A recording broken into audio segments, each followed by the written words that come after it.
Deus em Efésios 1, versículo 1. Paulo, apóstolo de Cristo Jesus, pela vontade de Deus, aos santos que estão em Éfeso e fiéis em Cristo Jesus. Amém? Essa carta de Efésios, ela começa com o apóstolo se apresentando para a igreja. Ele deixa claro que ele é um apóstolo, não é um apóstolo por causa de vontade própria ou por intitulação pessoal. Ele mostra que ele é apóstolo por causa da vontade de Deus. De fato, ele não é um irmão, mas ele não é apenas um irmão. É alguém que foi levantado por Deus para instruir a igreja. Então, quando ele se apresenta como apóstolo, isso traria na própria igreja mais temor, mais reverência, como alguém que foi chamado por Deus para falar as palavras de Deus. As palavras de Paulo não são apenas as palavras de um irmão comum, são as palavras de um irmão que foram inspiradas por quem? Por Deus. Quando ele usa esse título de apóstolo, está dizendo que ele é uma pessoa vocacionada mesmo. Só que o apóstolo Paulo, praticamente em todas as suas cartas, ele começa se apresentando. Mas isso é uma característica que não era de todos os apóstolos. Por exemplo, no Evangelho de João, no capítulo 1, no versículo 1, João começa assim: no princípio era o verbo estava com Deus e o verbo era Deus. Primeira epístola de João, capítulo 1, versículo 1. O que era desde o princípio, o que vimos com nossos olhos e contemplamos e as nossas mãos tocaram. Então, João tem uma forma peculiar de começar as cartas dele. Sempre começa com o princípio. Ele não começa se apresentando propriamente, tipo João, apóstolo de Jesus, não. Vemos isso no livro de Judas também, vemos isso no livro de Tiago, capítulo 1, versículo 1. Tiago, servo de Deus e do Senhor Jesus Cristo. Então, qual era essa necessidade de próprio Paulo se apresentar como apóstolo? Porque o apostolado de Paulo era questionável, era questionado. Uma vez que não andou com o Senhor Jesus Cristo, não fazia parte dos 12 apóstolos, havia pessoas que questionavam se realmente Paulo era um apóstolo. Tanto que quando vocês forem ler o livro de Coríntios, quando Paulo fala assim, olha, havia um homem que foi levado ao céu, que viu coisas inefáveis que não convém dizer, aí não é apenas um apóstolo tentando mostrar que teve experiências com Deus. Um apóstolo dizendo assim, olha, apesar de eu não ter caminhado com Cristo, Cristo apareceu também para mim e me ensinou diretamente coisas. Tanto que ele fala nos evangelhos que o evangelho que eu aprendi, não aprendi com homem nenhum. Eu aprendi diretamente com quem? Com o próprio Jesus Cristo. Na primeira carta aos Coríntios, no capítulo 15, no versículo 9, então o próprio Paulo fala assim: eu sou menor de todos os apóstolos, não sou digno de ser chamado o quê? Apóstolo, porque eu persegui a igreja. Não teve outro apóstolo que perseguiu a igreja. Paulo foi o único que perseguiu antes de ser apóstolo. Então as pessoas levantaram questionamentos. Então, tem uma carta de Paulo que ele fala assim: eu não sou apóstolo para os outros, mas pelo menos para vocês é o quê? Eu sou. Vocês são o selo do meu apostolado. Vocês não podem negar. Vocês viram sinais, viram maravilhas. Vocês se converteram por causa da minha pregação. Vocês têm visto que o meu evangelho não consiste em palavras persuasivas de sabedoria humana, mas em demonstração do poder de Deus. Então Paulo, ele começa suas cartas se apresentando dessa forma, como um apóstolo, como alguém não menos apóstolo do que João, Tiago, mas na mesma dimensão, porque o mesmo Tiago, o mesmo apóstolo, o mesmo Senhor que instruiu Judas, não os cariotas, Judas, outro Judas, Judas, Tiago e Pedro, é o mesmo apóstolo que instruiu o Senhor, o irmão Paulo. No versículo 2, ele vai dizer assim: graças a vós e da parte de Deus, nosso Pai, e do Senhor Jesus Cristo. Então, a gente vê uma leitura como essa, tipo, graças a vós outros. Tipo, o que isso quer dizer, graças a vós outros? As cartas elas circulavam de igreja para igreja. Então, quando Paulo fala assim, graças a vós outros, ele fala assim, graças a vós outros que vão receber essa carta também. Graças não apenas para a igreja de Éfeso que vai ler essa carta, a vós outros, graças a vocês da igreja bíblica do Cordeiro, a igreja batista não sei mais do quanto, a igreja pentecostal não sei mais do quanto, que iriam ler também a mesma carta. Então, o próprio Paulo saudava não apenas aquela igreja, mas uma igreja como um todo. As cartas circulavam entre a igreja, eles não tinham as escrituras completas. Então, ele começa a sua carta dando primeiro o quê? Dizendo graça. Ele não fala primeiro sobre a paz, ele fala sobre a graça, porque não pode haver paz onde não há graça. Aí a gente lê alguma coisa na escritura, a gente pensa que está aí apenas por estética. Não, é tudo uma questão de prioridade, de ordem. Não há paz onde não há graça. Por isso que a palavra graça sempre vem o quê? Antes da palavra paz. E no versículo 3, eu estou fazendo uma introdução aqui da carta primeiro, tá bom, irmão? No versículo 3, do seu primeiro sermão, ele fala assim: bendito seja o Deus Pai do nosso Senhor Jesus Cristo, o qual nos abençoou com todas as bênçãos espirituais nas regiões celestiais em quê? Em Cristo Jesus. Então, essa palavra em Cristo, aqui no livro de Efésios, aparece 17 vezes. Efésios 1 fala os fiéis em Cristo. Efésios 1:3 fala Ele vos abençoou com todas as bênçãos espirituais em Cristo. Efésios 1:4 ele diz Ele fez convergir em Cristo tudo que existe.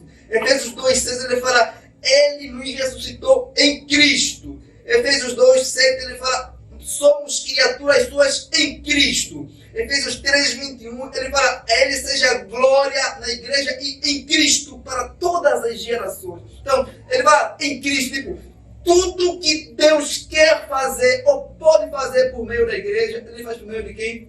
De Cristo, Jesus Cristo. Então, isso quer dizer que se alguém não está em Cristo, não pode receber nem o consolo do apóstolo Paulo, nem nada de Deus. Porque o foco aí é em Cristo. A gente lê essa palavra em Cristo, parece que Paulo está repetindo as mesmas coisas, mas não, ele está deixando claro aqui que Cristo é o centro dessa carta. Ele é a prioridade, o foco dele é Cristo. Ainda que ele estivesse repetindo as mesmas coisas, era segurança. É como o sol. Você vê que o sol, ele sempre nasce, ele está sempre nascendo, parece que ele fica mais quente ao meio-dia. É uma coisa que é constante. Você nunca pode olhar para o movimento do sol e falar, não, toda hora a mesma coisa. Agora imagina se o sol não brilhar. A gente está na escuridão. É como se o próprio Cristo nessa carta, na expressão de Paulo, é como se fosse a luz. Sem a luz do sol, o sol tem escuridão no mundo, o sol tem treva. Por isso que você nunca reclama do sol. Toda hora é o mesmo movimento. Então, Cristo ele é a luz dessa carta de Efésios. Ele só tem escuridão.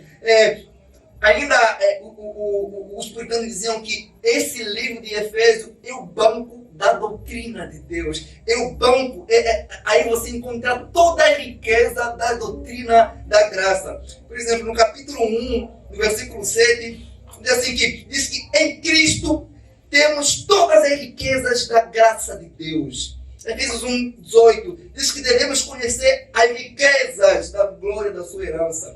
Efésios 2:7 fala assim, que Ele quer revelar a riqueza da sua graça. Efésios 3:8 fala, foi-me concedido a graça de proclamar ao gentio as insondáveis riquezas de Cristo. Efésios 3:16 ele fala, oro para que juntamente com a sua glória, com a sua gloriosa riqueza, Ele vos fortaleça no poder do Espírito Santo. É tudo sobre riqueza aqui. Riquezas espirituais. Parece que você vê que o apóstolo quer repetir as mesmas coisas, mas ele está deixando isso é prioridade para vocês. Está dizendo, vocês precisam entender essas coisas. No versículo 3, pega aí o tablet dele, tá bom, irmão?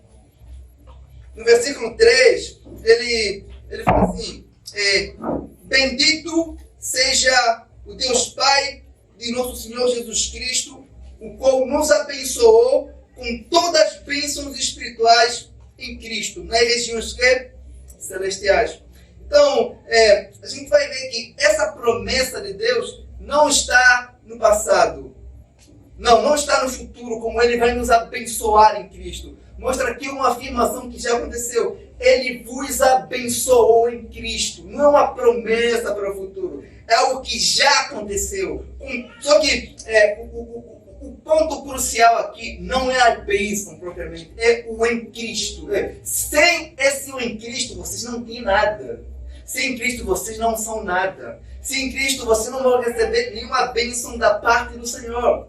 Hoje as pessoas, elas preferem buscar o quê? As bênçãos do que propriamente Cristo. Só que em Cristo Jesus reside toda a bênção da parte de Deus. Então, se o ser humano ele está em Cristo, ele está no lugar mais rico, no lugar mais seguro, no melhor lugar em que poderia estar. Porque o escritor aos Hebreus, no capítulo 1, no versículo 15, ele vai falar que os que estão em Cristo receberam um privilégio ou uma posição que nem mesmo os anjos de Deus têm. A posição de ser chamado quem? Filho de Deus. Hebreus 1:5 fala assim: pois quando os anjos disse jamais tu és meu filho, hoje te gerei, e eu serei seu pai.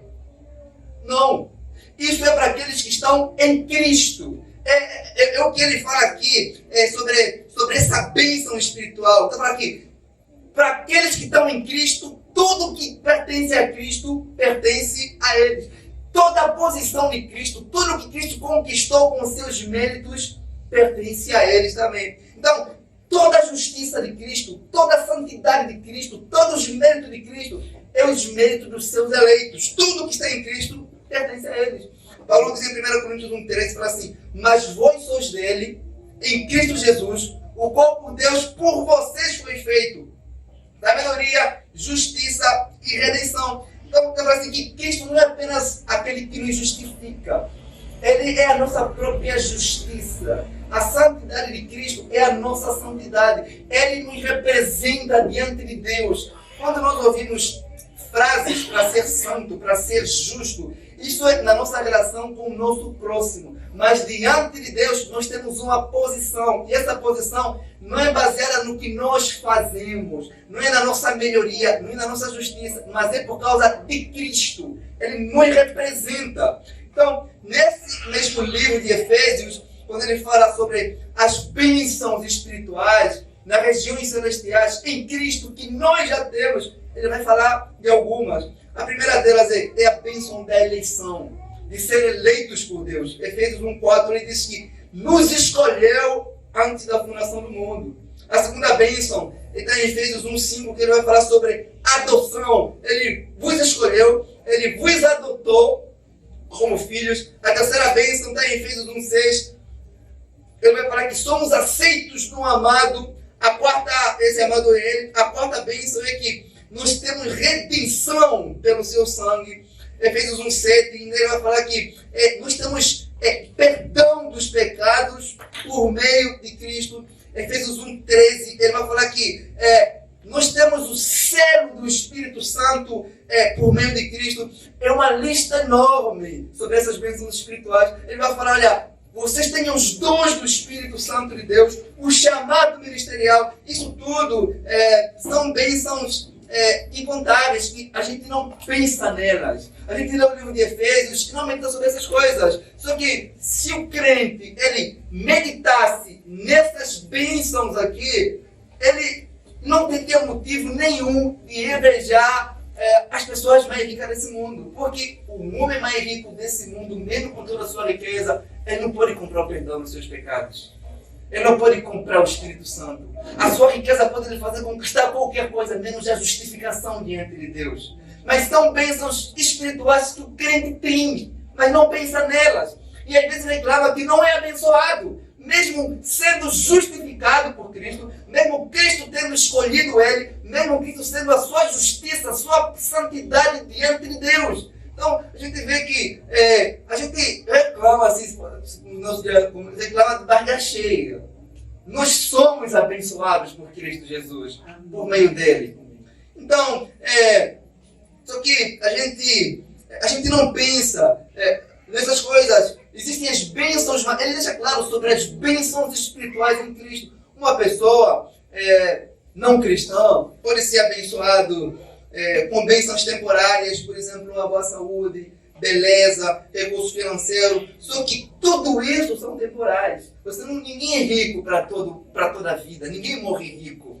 Ninguém vai ser belo para sempre. Ninguém vai ser saudável para sempre. Mas se você for justificado, se Cristo for a sua justiça, você sempre será justo diante de Deus. Essas bênçãos que ele fala aqui são as bênçãos que duram para toda a eternidade. Nós temos essas bênçãos, mas nós não pensamos nela. Isso aqui, não importa quão pobre um cristão é nessa terra, ele sempre estará numa posição melhor do que pessoas mais ricas desse mundo. Então, ele vai falar assim, olha, essas bênçãos espirituais, elas são importantes, mas existe uma bênção maior, uma bênção que é a bênção de todas as bênçãos que existem no Evangelho ou na vida.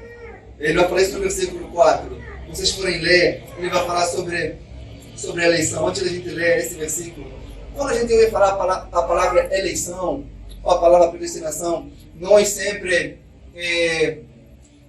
nós deixamos esse assunto para falar no final, deixamos esse assunto para falar depois, como se isso fosse a coisa mais profunda do Evangelho, aquelas coisas que a gente não pode falar de qualquer forma. Só que, quando você for encontrar a palavra eleição, presciência, predestinação na Bíblia, está sempre no início, não está no fim.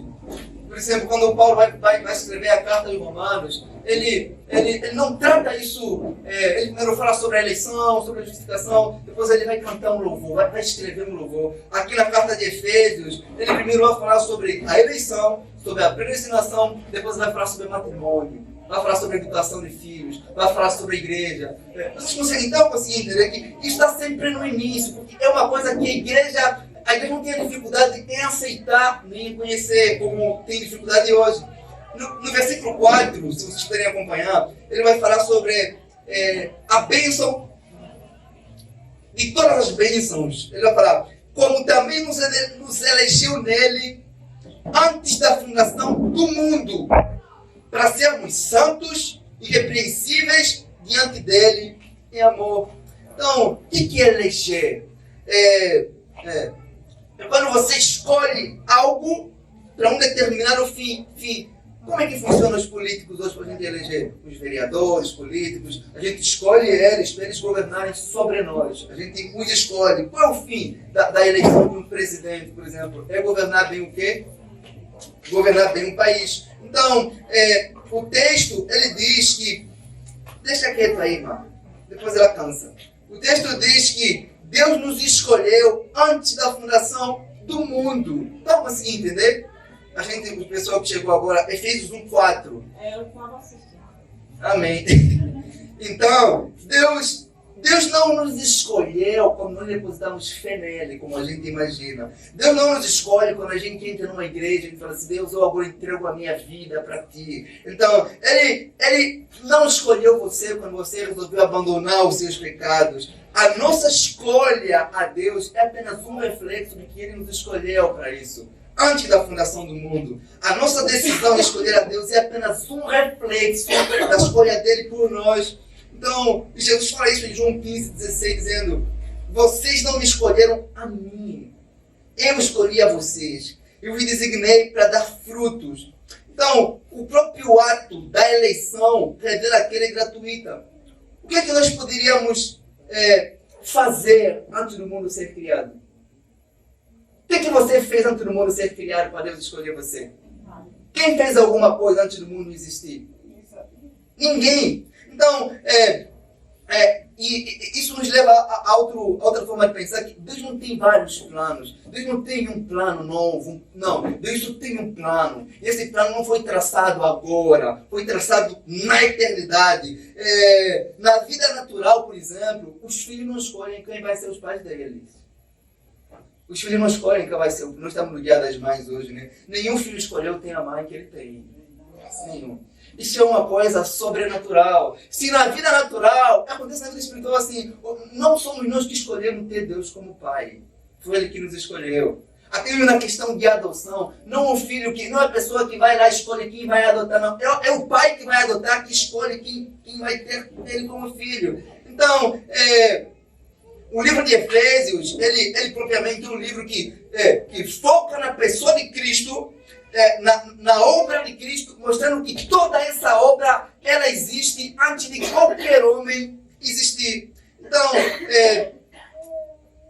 Então, se a gente for falar sobre a eleição no Antigo Testamento, não foi Israel que escolheu a Deus, não foi Abraão que escolheu a Deus, não foi Davi que escolheu a Deus, não foram os discípulos que escolheram Jesus, não foi Paulo que procurou Jesus para escolher. Então, sem a compreensão dessa doutrina, a palavra eleição, não há compreensão da palavra graça. Ninguém que não compreende a doutrina da eleição entende a doutrina da graça. Porque sem a doutrina da eleição antes da fundação do mundo, A graça é apenas vista como uma atividade que o ser humano tocou. Ela é vista apenas como uma decisão que o ser humano tomou no tempo e Deus apenas reagiu, resolveu fazer alguma coisa. Então, a graça é o favor imerecido de Deus. Mas essa definição é muito simples. É o favor imerecido de Deus que nos foi concedido antes da fundação do mundo existir. Não é porque nós fizemos alguma coisa que Deus nos concedeu esse favor. É antes de existirmos, antes de pensarmos. Então, o homem, ele sempre vai odiar qualquer doutrina que tira dele o mérito. Então, por exemplo, se eu creio nessa doutrina, que fui salvo antes da fundação do mundo, vou me gloriar do quê? Como posso me sentir superior a alguém? Como posso achar que fui mais sábio de escolher a Jesus e os outros não? Então, essa doutrina aqui, ela tira ela desarma o homem e dá todo o mérito a Cristo, Jesus Cristo. Então, os eleitos de Deus, eles não são inclusos no plano de Deus quando eles creem em Jesus. Eles já faziam parte do plano de Deus antes de existirem. Deus não olha para a Selena hoje e fala, não, cara, não precisa enquadrar nesse plano aqui. Todo o plano de Deus foi traçado na eternidade. Por isso que Deus não é como um jogador de xadrez que fica esperando você fazer alguma coisa para ele mover outra peça. Ele já nos escolheu, mesmo quando não tínhamos nenhum plano de fazer parte do povo de Deus, Deus já tinha um plano para os seus eleitos. Eles já faziam parte desse plano divino. Então, não é o meu plano, não é o teu plano que vai nos manter fiel até a vida de Cristo. É o plano dele que nos mantém fiel. O plano é dele, não nosso. Então, por isso que João diz em Apocalipse, dizendo assim que Apocalipse 13:8, dizendo olha aqui, os nomes daqueles que foram escritos no livro do Cordeiro, ele foi escrito antes dele existirem, desde a fundação dos séculos. Então, é normal a gente ver hoje as pessoas chamarem, vem aqui em frente, Senhor Jesus, escreve o meu nome, no livro da vida, repete essa oração comigo. Isso não existe nas Escrituras. Não é um ensino apostólico. Então, o homem, o ser humano, ele suporta ouvir que você pode escolher. O ser humano odeia a doutrina da liberdade de Deus. Então, a Marta pode escolher alguém para casar, para se relacionar, para ir no casamento dela. Mas quando a gente ouve falar que Deus também pode escolher alguém, isso nos incomoda. Por que o ser humano tem liberdade de escolher e Deus não tem? Será que Deus não tem esse direito? Será que ele não pode ser livre e escolher? O ser humano dá uma festa de casamento, ele escolhe, não, eu vou escolher você não, vou escolher você entra. Para nós isso é a coisa mais natural que existe. Ninguém reclama. Mas quando a gente fala que Deus tem os seus eleitos, isso nos incomoda. Um Deus livre fere o nosso ego. Um Deus que tem liberdade nos fere. Então, é claro que Deus chama todas as pessoas por meio do Evangelho. Mas Jesus diz assim, olha, porque muitos são chamados, Mateus 22:14 fala, muitos são chamados, mas poucos são o quê? Escolhidos. Então, aos seus escolhidos, ele não apenas chama, mas ele traz. Ele opera no coração deles. As Escrituras ensinam claramente que Deus tem um povo eleito. 1 Pedro 2:9, ele fala assim, vocês são a raça, a geração eleita. Lembra que eu falei para vocês, lá no início, que toda vez que a palavra predestinação aparece, quase sempre eleição, presciência, aparece no início. Por exemplo, Paulo escreve em 2 Tessalonicenses 2:13, fala assim, mas nós devemos sempre dar graças a Deus por vocês, irmãos amados do Senhor, porque Deus vos escolheu desde o princípio para a santificação do Espírito na fé. 2 Tessalonicenses 2:13. É sempre no início, nas saudações apostólicas. Não é no final, depois de falar os assuntos assim, mais profundos. Não, é sempre no início. Então, e no mesmo livro de Efésios, no versículo 4 ainda, ele vai explicar por que Deus escolheu o povo, com qual motivo. A gente não vai tratar hoje sobre a eleição para a salvação, vamos falar sobre a eleição para a santificação, que o que o versículo 4 fala. Ele fala assim, para sermos santos e irrepreensíveis diante deles em quê? Em amor. Deus não escolheu algumas pessoas porque viu que eles seriam santos, como as pessoas dizem, né? Só que o texto mostra o oposto. Deus fala assim que vocês foram escolhidos por Deus para serem o quê? santos. Não é porque vocês eram santos. Não é porque Deus viu que vocês seriam santos. O texto vai mostrar o oposto. Porque Ele vos escolheu para serem santos em amor. Alguns dizem, porque se já fossem santos, não havia necessidade de escolher ninguém. Porque já eram santos. Então, você não pode escolher algo para ser algo que já é. Então, alguns dizem que Deus elegeu aqueles que Ele viu, que podiam crer nele. Tipo, Deus olhou para o futuro e falou, não, hoje esse Manuel aqui, esse rapaz vai ser santo, hein? Eu preciso escrever o meu nome no livro preciso escrever o nome dele no livro da vida. Não é assim que Deus escolheu, não é assim não. Então, porque se nós imaginarmos que Deus escolheu porque Ele previu, então Deus não escolheu ninguém. Então, todo o texto, então é como se Deus tivesse a se apropriar da obra de um ser humano. É o ser humano que escolheu a Deus, então Deus finge. Eu vou fingir que eu escolhi. Você consegue perceber que isso reduz a Deus, reduz a glória de Deus, faz Deus roubar o mérito do homem. E o homem pode se gloriar porque chegar no céu e falar, eu estou aqui porque eu te escolhi. Pode fazer a oração do publicano, dizendo, eu não sou como os demais que não te escolheram. Porque se ele falar isso, e se for de fato o que aconteceu, ele não está mentindo. Mas é mentira, isso tudo provém de Deus. Deus não olha para o futuro, Deus decreta, Deus não é um sonhador que fica a pensar assim, não. Tudo que acontece no futuro acontece porque Ele decretou. Deus não é um vidente. Então, será que o que nós faríamos lá no futuro influenciaria a escolha de Deus de escrever o nosso livro, o nosso nome no livro da vida? Então pensem comigo aqui, se a escolha tivesse sido baseada no que Ele viu que os homens fariam, vocês acham que eles escolheriam Pedro? Um homem que ia negar Jesus? Não seria mais sábio escolher um homem fiel? Vocês acham que ele escolheria Davi? Um homem que matou o pai, matou o esposo de uma mulher? Ele preferiu matar um homem do que confessar o seu próprio pecado. Um homem que usou o poder que ele tinha para destruir praticamente uma família. Vocês acham que Deus escolheria um ser humano que cometeu adultério, mesmo conhecendo a verdade? Vocês acham que se a escolha tivesse sido baseada naquilo que Ele previu que os homens fariam, Ele escolheria Sansão, que se prostituía, mesmo conhecendo a verdade? Não tem outra palavra para usar para Sansão. Vocês acham que Ele escolheria, por exemplo, Maria Madalena, que era uma prostituta? Não tinha pessoas melhores para Ele escolher, se for pelo que Ele previu? Não seria bom? Será que não havia pessoas mais fiéis do que Pedro? Olha para a vida de Sansão, por exemplo. Olha para a vida desse homem que provocava os inimigos de Deus. Se tivesse sido baseado no que ele previu, irmãos, ele não escolheria ninguém.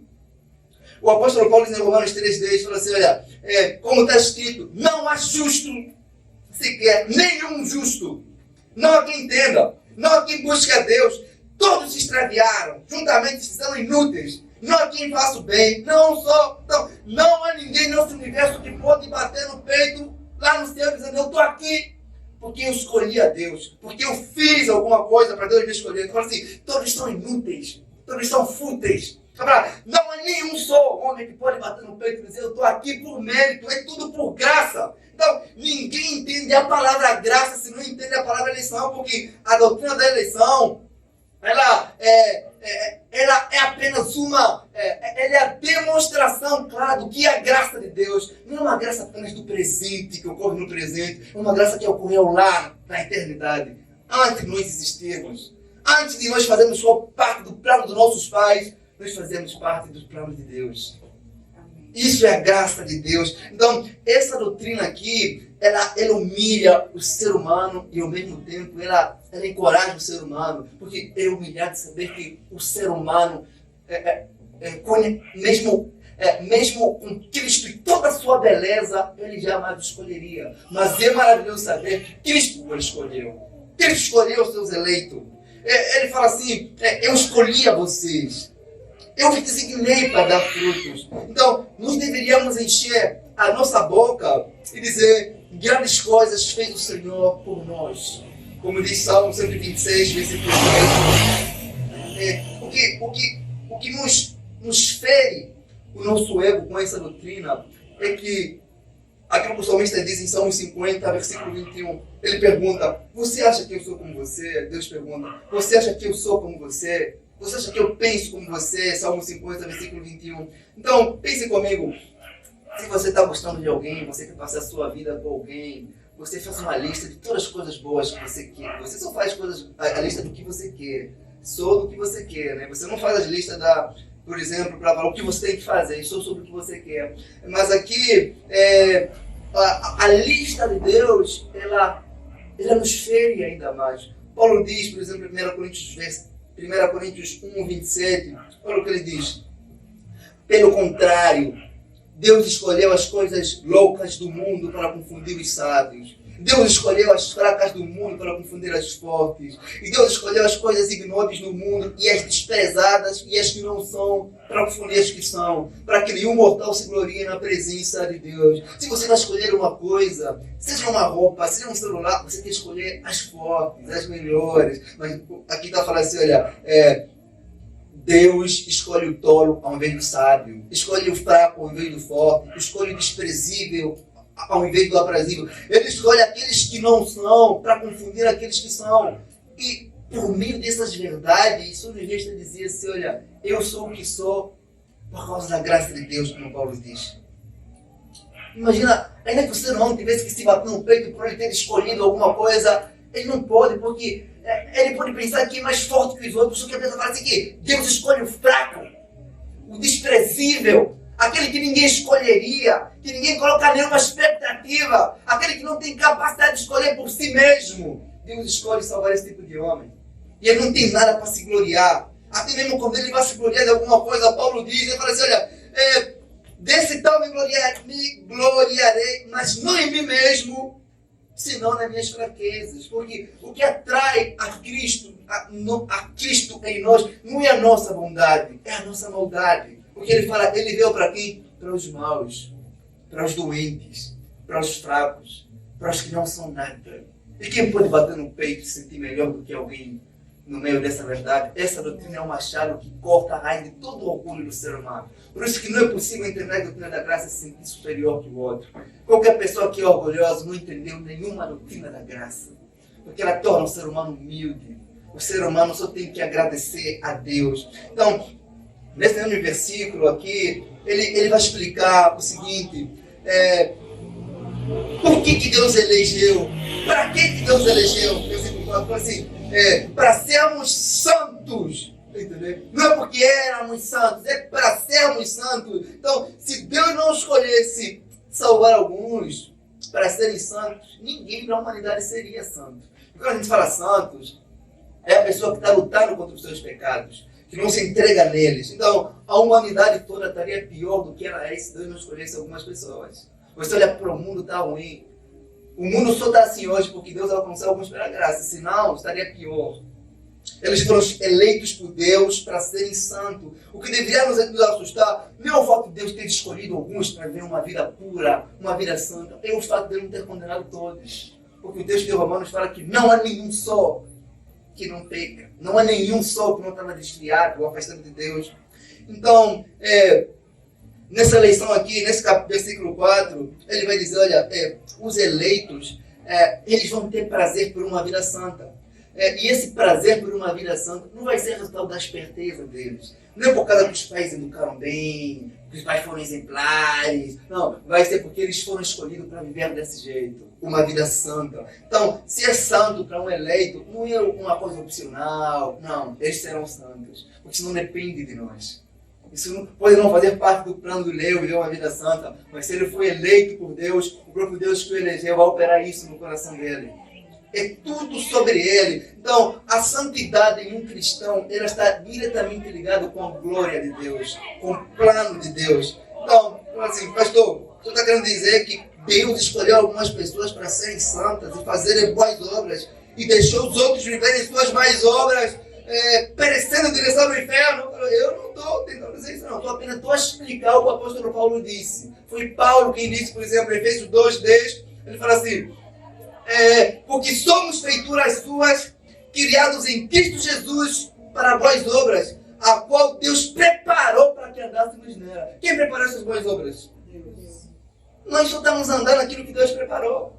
Não é nossa. E o mais maravilhoso ainda é que Ele vai nos galardoar como se fosse nossa. Amém.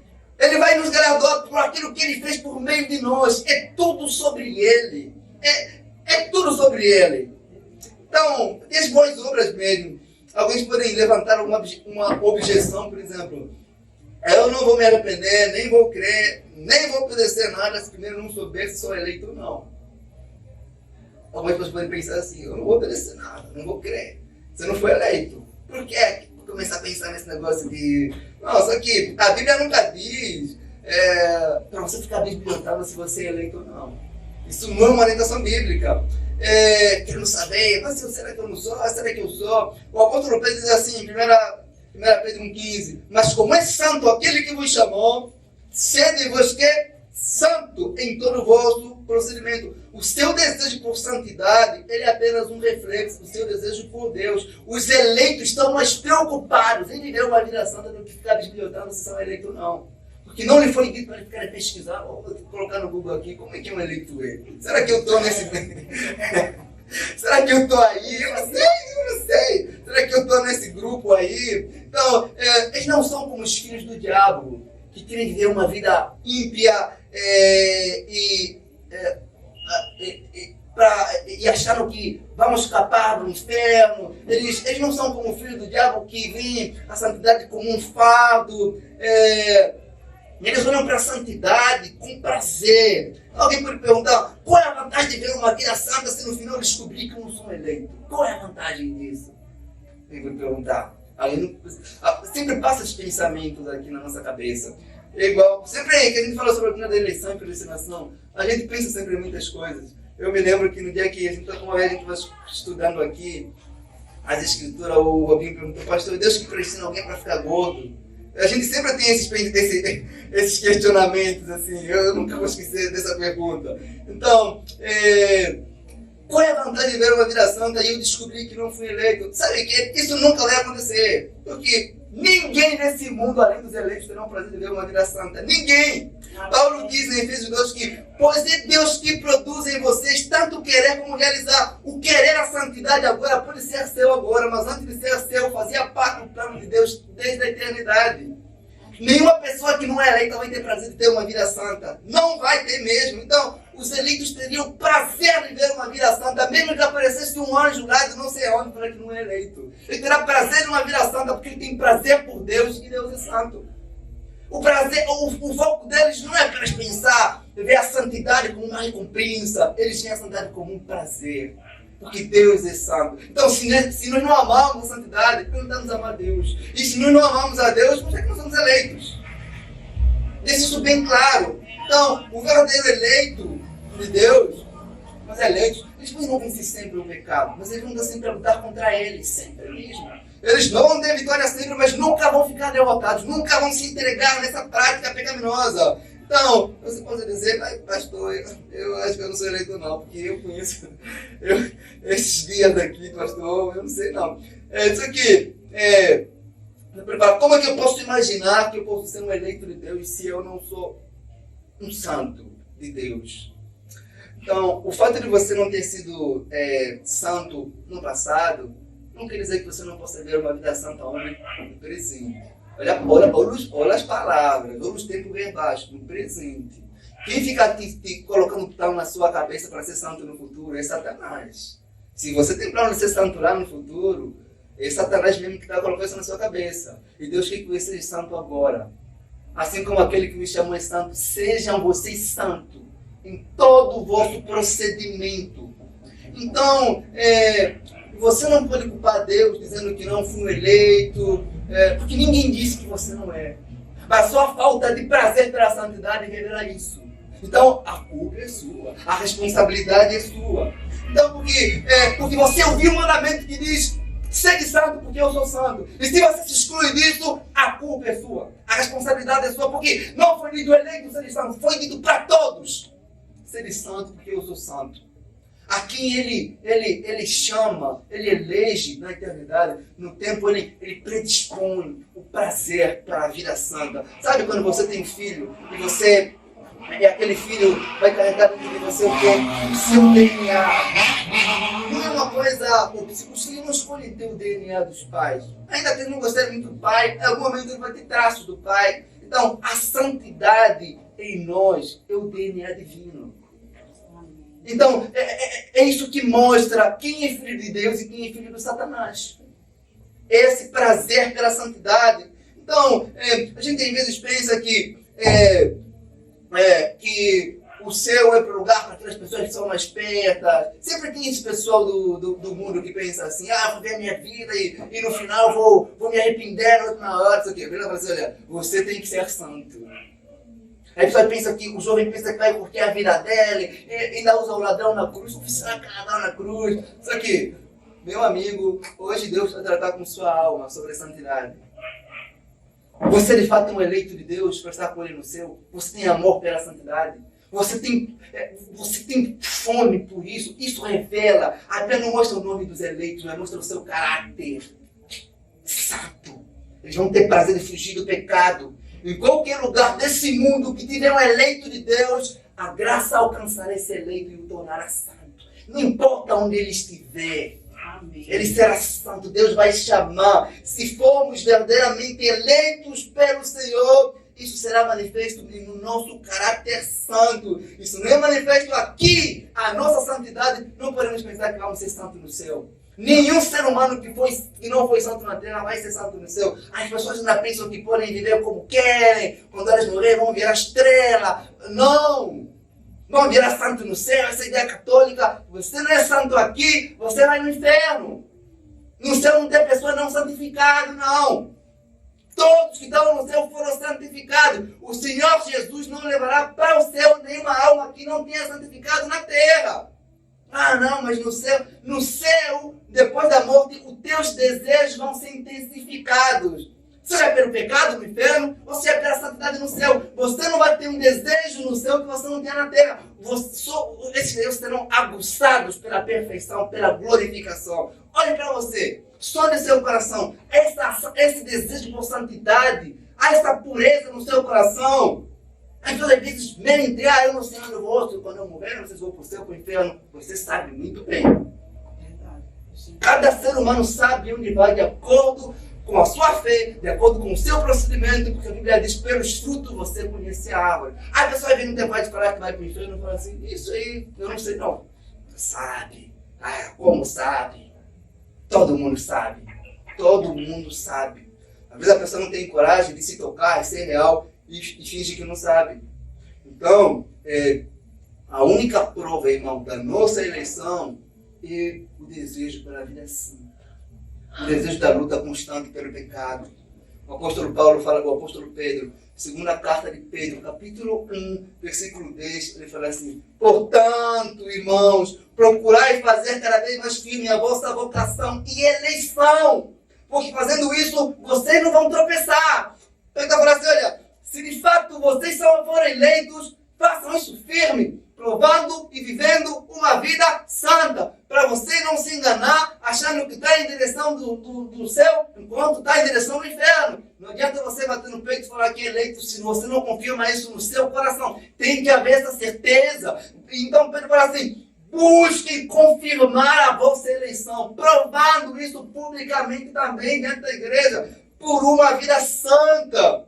Eu não estou pregando que a santidade salva. Não é isso. Estou pregando que a santidade revela o caráter daquele que é salvo, que estará com Cristo no céu. É manifesto pelo caráter. A Bíblia fala que é pelos frutos que nós conhecemos quem? A árvore, o ser humano. Então, se alguém não for santo, isso se atribui diretamente a essa pessoa, a culpa a essa pessoa. Porque o chamado aqui é para todos nós. Seja santo. Seja santo. Porque eu sou santo. Isso que ele diz. Então, como é que a eleição motiva o crente à santidade? A eleição não apenas motiva o crente à santidade, mas opera neles o desejo pela santidade. Deus não apenas espera coisas que não nos capacita a fazer, Ele só espera de nós aquilo que nos dá força para fazer. Deus nunca vai esperar de nós coisas que Ele não nos deu força para cumprir. E Deus é justo. Quando Ele fala seja santo, é porque Ele sabe que Ele providenciou recursos para fazer você santo. Ele faz isso. O apóstolo diz em Filipenses 2:3, fala assim, pois é Deus quem produz em vocês o querer, como realizar, de acordo com a sua vontade. 1 Coríntios 15:10, mas pela graça de Deus sou o que sou, e sua graça comigo não foi inútil. Deus me elegeu para a vida, portanto vou pecar, tanto eu quiser, jamais poderei ser condenado. A tua vez perguntam isso. Deus me elegeu, posso viver como eu quero, não vou ser condenado. Mas é diferente. A gente vai ver os homens de Deus da Bíblia que receberam revelações de Deus, que de fato Deus tinha um propósito com eles. São as pessoas que tiveram uma vida santa. Olha o caso de José. José teve uma revelação que ele foi eleito por Deus com um propósito grande. Isso não lhe fez ele viver no pecado. Sabe o que José fez quando o pecado via? Fugia. E dizia ainda mais: como posso cometer esse grande mal contra Deus? José poderia falar assim: não, já fui eleito de Deus, vou fazer o que eu quero. Só que a doutrina da eleição motiva os eleitos a viver uma vida santa. Isso não traz o desejo de viver no conformismo. Ele fala: eu fui eleito para estar com Deus no céu, por isso devo me santificar na terra. Sou filho de Satanás, é que usa essa doutrina para viver no pecado. Este revela o caráter dele mesmo. O filho de Deus, ele se prepara, ele está com expectativa. A qualquer momento ele sabe que estará com o seu Salvador. Isso motiva o eleito de Deus a uma vida reta, a uma vida santa. Então, como é que o incrédulo recebe essa doutrina? Como é que o descrente recebe essa doutrina? Primeiro, podem ocorrer duas coisas. Primeiro, ele pode se esforçar. O incrédulo que ainda não é crente, ele pode se esforçar e falar assim: não, eu preciso ter uma vida santa para provar que eu sou eleito. Para ir atrás disso, eu preciso confirmar isso, como o apóstolo Pedro diz. Ele vai viver uma vida reta, uma vida santa, uma vida piedosa. Ou ele vai falar o seguinte: bom, quer saber?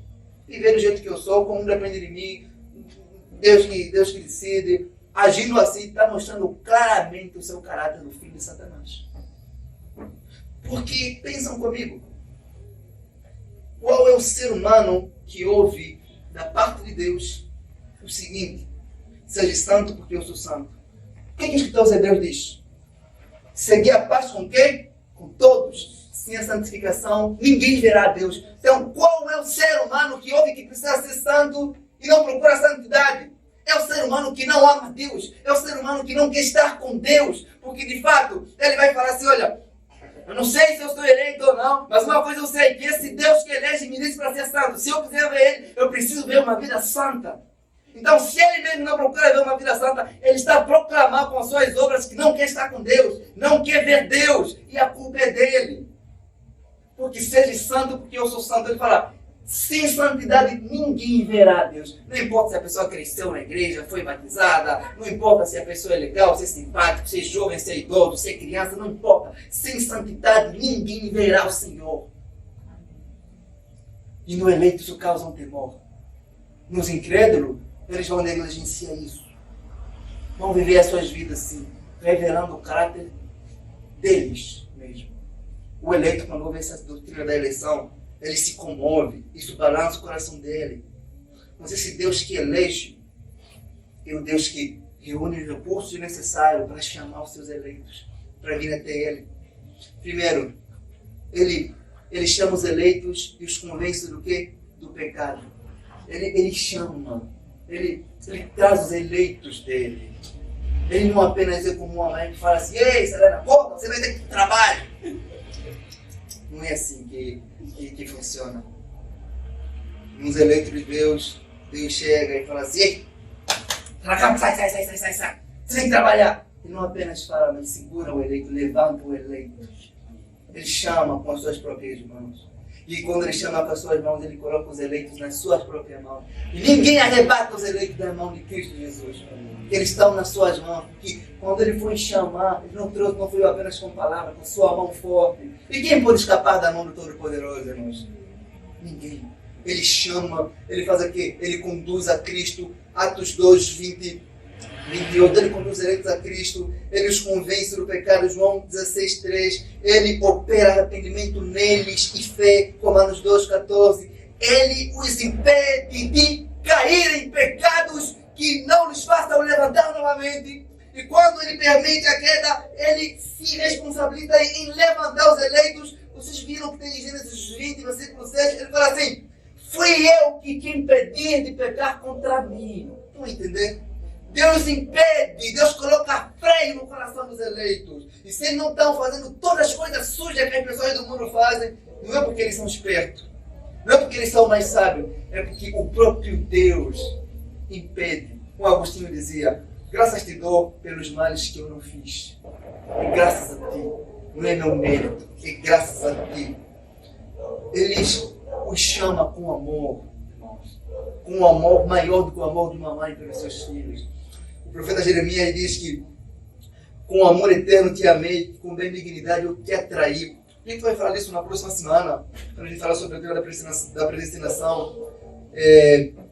Nos eleitos, ele conquista. Vocês já viram quando um homem gosta de alguém, o que ele faz para conquistar o coração daquela pessoa amada? Pelo menos é o que deveria ser. Vocês viram como é que ele faz, como é que ele conquista? A pessoa se torna completamente frágil, se doa, se entrega. Se um homem tem capacidade de fazer isso com uma mulher, quando ele quer que ela se case com ele, o que dizer de Cristo Jesus, irmãos?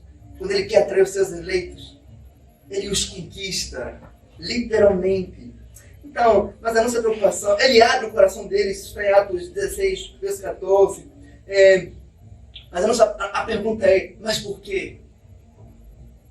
Por que ele fez isso? O profeta Isaías, no capítulo 41, versículo 9, versículo 10, ele fala assim: não temas, eu te escolhi, não te rejeitei. Isaías 41, versículo 9 e 10. Deus diz a você: eu te escolhi. Isso é um mistério. Por quê? Por que eu escolhi você? Ele não explica, ele não dá razões, que não é nada sobre o que você tem, sobre o que você faz. Não tem como questionar. Tudo que você deve fazer é ser grato. Deus era livre para amá-lo, como não era livre para odiá-lo. Deus era livre, irmão, para condená-lo, como era livre para salvá-lo. Deus era livre para lançar você no inferno, como levar você para o céu. Ele era livre para humilhá-lo, porque você é pecador. Mas ele resolveu exaltá-lo ao ponto de ele fazer participante de toda a riqueza de Cristo, de toda a bênção espiritual que Paulo fala no capítulo 1. Isso é uma coisa difícil de entender, mas é muito mais difícil ainda crer. Por quê? Por quê? É tudo sobre ele. Porque como pode um ser tão grande incluir no plano dele seres tão pequenos como nós? Como pode isso? Ele que tem tudo. E nós que somos pobres nos fazer herdeiros juntamente com Cristo. De modo que Deus olha para os seus eleitos, aquele que ele escolheu, ele atribui todo o mérito de Cristo neles, ao ponto de Deus olhar para ele com tanta perfeição, como você deve olhar para Cristo, o ser humano, o cristão eleito por Deus, ele é visto por Deus com tanta perfeição, como se Deus tivesse olhar para o próprio Cristo Jesus. Porque Deus atribui todos os méritos de Cristo nele. Isso é difícil entender a nossa mente humana. Por isso que o salmista pergunta: você acha que eu sou como vocês? Vocês vão querer me questionar? Você vai me questionar ou vai se dobrar diante de mim e ser grato? Quem é você nessa noite? Aquele que olha para essa doutrina e fala: obrigado, Senhor. Eu preciso confirmar a minha eleição por meio de uma vida santa. Ou você vai rejeitar isso? Ou você vai questionar Deus? Ainda que você questione, não mude nada do que já está escrito. Siga no que Pilatos disse: o que escrevi, escrevi. Imagina se um homem pode dizer isso quando ele escreveu na cruz: Jesus, o Cristo, o Rei dos Judeus. Os dois falaram assim: apaga isso! Ele falou: o que escrevi, escrevi. Imagina de Deus. Imagina. Mas o que escrevi, escrevi, está escrito. O nosso nome no livro da vida jamais será apagado. A eternidade não vai fazer com que isso se apague. Então, como é que isso nos afeta diretamente a nossa vida? Como é que essa doutrina nos afeta a nossa vida em si? Isso muda a minha forma de enxergar os decretos de Deus. Primeiro que as pessoas hoje acreditam que Deus tem sonho. Deus não tem sonho nenhum. Deus não sonha, Deus decreta. Tudo que Deus quer que aconteça, acontece. Aí a pessoa fala: Deus tem desejo de fazer isso. Só que Deus não é assim. Deus não deseja as coisas. Tudo que Deus quer fazer, Ele faz. Está entendendo, irmão? Deus não faz aquilo que Ele pode. Deus faz aquilo que Ele quer. O homem faz aquilo que ele pode. O homem não pode voar, não pode ver um macaco, não pode ver um unicórnio, não pode fazer muitas coisas. Mas Deus faz tudo o que Ele tem prazer de fazer. Então, Deus não olha e fica sonhando, querendo que as coisas aconteçam, sabe? Se existisse alguma coisa que Deus quisesse que acontecesse, não aconteceria, deixaria Deus o quê? Com ansiedade. Por que nós ficamos ansiosos? Porque tem coisas que nós queremos que aconteçam e não aconteçam. Por isso que Deus não fica ansioso, porque tudo o que acontece justamente como Ele quer que aconteça. Então, se a gente ensinar essas doutrinas, nós ficamos preocupados, não vai trazer uma desesperança nas pessoas de crer, de entregar sua vida, de santificar sua vida. Não. Isso para nós, isso nos traz o quê? Um consolo e uma esperança de que não importa como um eleito de Deus esteja vivendo hoje, agora. Se ele fator ele for um eleito, ainda que tenha o coração mais duro que existe, em um momento a graça alcançará e tornará santo. Ele não vai resistir. Não é sobre os nossos argumentos, não é sobre a pregação mais forte, não é sobre... Não. É sobre o poder de Deus em alcançar os seus eleitos. Onde quer que eles estiverem.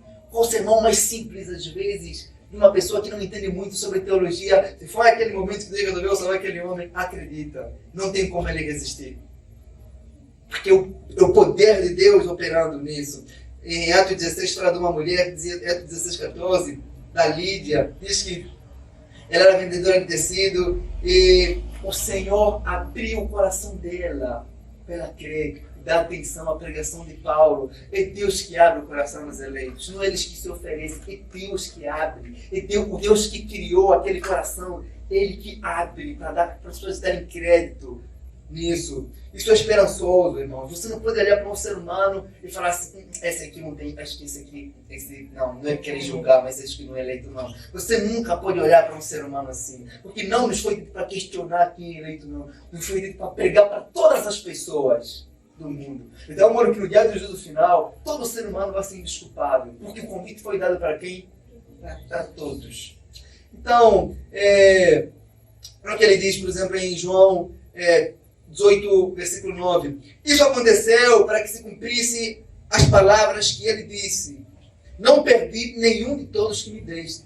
Olha aqui, nenhum dos eleitos que o Pai deu a Cristo se perdeu, ou se perderá. Nenhum dos eleitos vai morrer sem ter a vida santificada.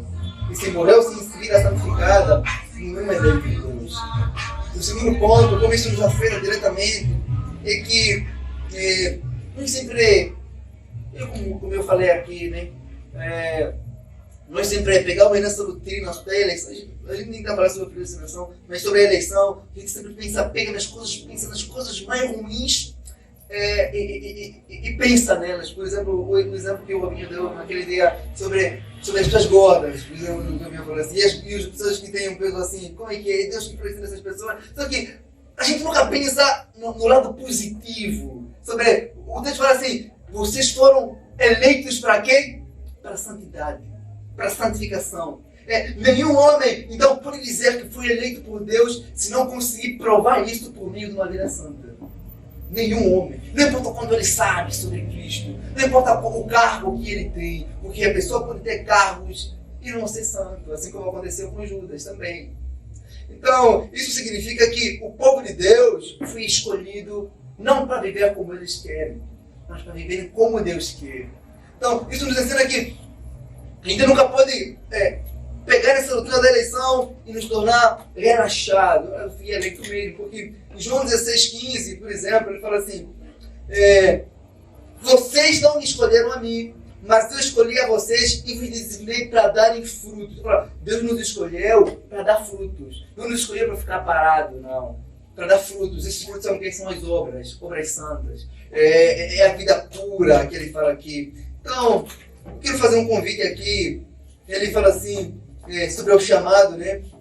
Apocalipse 22,14 fala assim, bem-aventurado aquele que lava as suas vestes no sangue do Cordeiro. O pecado, ele é sujo. Nessa noite, eu faço um convite para todas as pessoas que estão aqui. Se você ainda não tem uma vida santa, Cristo chama você hoje para uma vida santa. De tal modo que no dia do juízo final, você vai ser indesculpável. Cristo chamou você num culto como esse para ver uma vida santa. Ele chama você. Agora você não tem desculpa. Ou você manifesta o seu amor por Deus por meio de uma vida santa, ou você o despreza, o ignora, porque ele fala que se você lavar suas roupas no sangue do Cordeiro, você será limpo. E como eu posso ser santo? Como posso me santificar? Paulo fala em 1 Timóteo 4, 5, fala que porque é santificado pela palavra de Deus e pela oração. Não tem outros meios. Jesus fala assim que vocês estão limpos pela palavra que vocês têm dito. Como o ser humano se santifica? Como ele busca força para ver uma vida santa? Por meio da leitura da palavra, por meio da fé na palavra, por meio de uma vida de oração, por meio da fé genuína em Cristo Jesus. Então ele chama todos para uma vida santa, para uma vida pura. Porque a única vida feliz nessa vida, irmãos, é a vida santa. E sem ela não há alegria. Porque não tem como um ser humano que não está bem com Deus ter uma vida boa, ainda que ele tenha recursos. Porque não tem nada melhor do que dormir com a sensação de que você é um eleito de Deus. Nenhum travesseiro é tão suave como a consciência do homem que está bem com Deus. Não importa onde ele esteja, numa prisão, ele vai ter sempre a consciência tranquila. Porque você sabe que se eu não acordar amanhã, acordarei num lugar melhor. Então essa doutrina tem que nos trazer paz, irmãos. Não podemos nos perturbar. Na verdade, essa doutrina tem que nos perturbar mesmo. Sabe por quê? Porque é para tirar de nós esse pensamento de que você está no controle das coisas. Então, isso perturba. A ideia é essa. Você se sacudir e falar, eu preciso entender esse negócio aqui. Como assim? Você tem que se sacudir mesmo e estudar, e entender. E como Pedro diz, confirmar a sua eleição. Você vem com essa doutrina mexe conosco, a gente fica preocupado. Cara, ainda bem que o Flávio está aqui hoje, porque senão isso ia fazer mal para ele. Ainda bem que o Flávio está aqui hoje. Por que nós pensamos assim? Tudo que está na Escritura é para ser exposto, irmãos. E exponha isso, irmãos. Essas são as doutrinas da graça. Amém. A gente, quando estava na República, eu me lembro que as pessoas às vezes, elas falam assim que calvinista não consegue pregar essas doutrinas assim, no evangelismo, mas isso na vida real não é assim. Nós pregávamos essa doutrina na praça pública, os irmãos lembram, e essa doutrina ela separa o eleito e o não eleito entre em Cristo Jesus. É isso, meus irmãos. Vou terminar em um texto bíblico, Hebreus 7, 3:7 fala assim, como diz o Espírito Santo, hoje se ouvires a sua voz, não endereçar vossos corações como na provação do dia da tentação do deserto. Não endureça o seu coração. Viva uma vida santa. Se de fato você quer saber se foi eleito ou não, faça o teste. Viva uma vida santa. Se de fato Deus importa para você, a santidade vai ser importante para você também. Porque Ele é santo. Quero convidar vocês, irmãos, nessa noite, a fazer uma oração silenciosa. Você a meditar dentro de você. Como está o seu coração diante de Deus? Convido você a fechar os seus olhos e a meditar, pensar mesmo sobre se você tem vivido uma vida santa, uma vida reta, se você tem demonstrado, por meio da pureza de vida, a confirmação da sua eleição.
Toda a escuridão